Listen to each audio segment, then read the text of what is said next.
Hi, I'm Sarabeth O'Neil, Director of Corporate Development at Family Credit Management. Welcome to this installment of Economic Makeover. Hopefully, you watched our previous show where our resident professor, Michael McAuliffe, discussed how to get your resume past the HR gatekeeper at your next employer. Here at Family Credit, that person is me. I can't emphasize enough how important those resume lessons are. You want to stand out, of course, but in a good and professional way. So, you've put together a great resume, and now you've got the call to come in for an interview.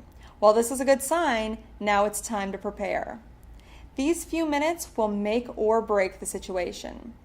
If it all goes well, you may be hired, but if it goes badly, the interview can end quickly. First, conduct a little online research about the prospective employer. Review their website, read any articles about them, and make sure that you note a couple interesting tidbits about the company. I often ask people when I interview them if they saw our website, and I'm always surprised at how often the answer is no, or they were going to but didn't get a chance. This makes you stand out, but not in a good way. Second, think about what questions the interviewer is going to ask you. Fortunately for you, they are typically the same questions that most potential employers ask. So you can do an online search easily and find a list of the most common interview questions. Then you can study up ahead of time. Have a friend ask you all of these questions and critique how you answer them as if they were the hiring manager at the company where your next interview will be. Don't memorize your answers, just be prepared. Third, look and act professional. Find out how people at this company dress and look like you belong there when you have your interview. Make sure you appear clean and well-groomed. This also means you need to watch the perfume or cologne. I have had to cut way too many interviews short because the fumes have started to get to me. Next, be nice to everyone you encounter during the interview process, from the receptionist to all the interviewers.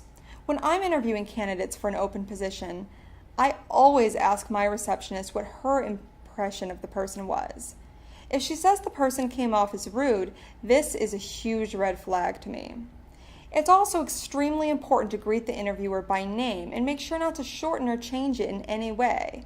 For example, if a candidate calls me Sarah when I've clearly introduced myself as Sarabeth, I take this as a sign that they either aren't paying attention or they just don't care as much as they should.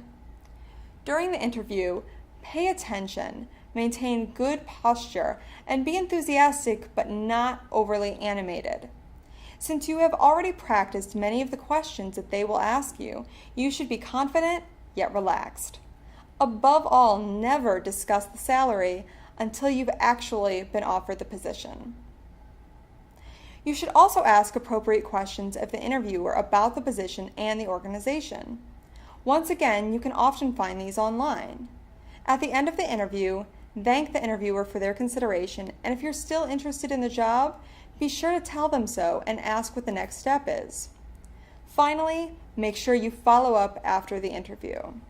I know this seems like a lot of work and even more research to do, but a job search, for it to be successful, must almost become a job in itself. If you look at it that way and you're consistent, you will likely find a job. Good luck on your search. If you would like one of our professionals to review your resume for free, email it to us at resumereview@familycredit.org. We'll provide you with feedback and email it back to you. You have nothing to lose and possibly a job to gain. Thanks for watching. We'll see you next week.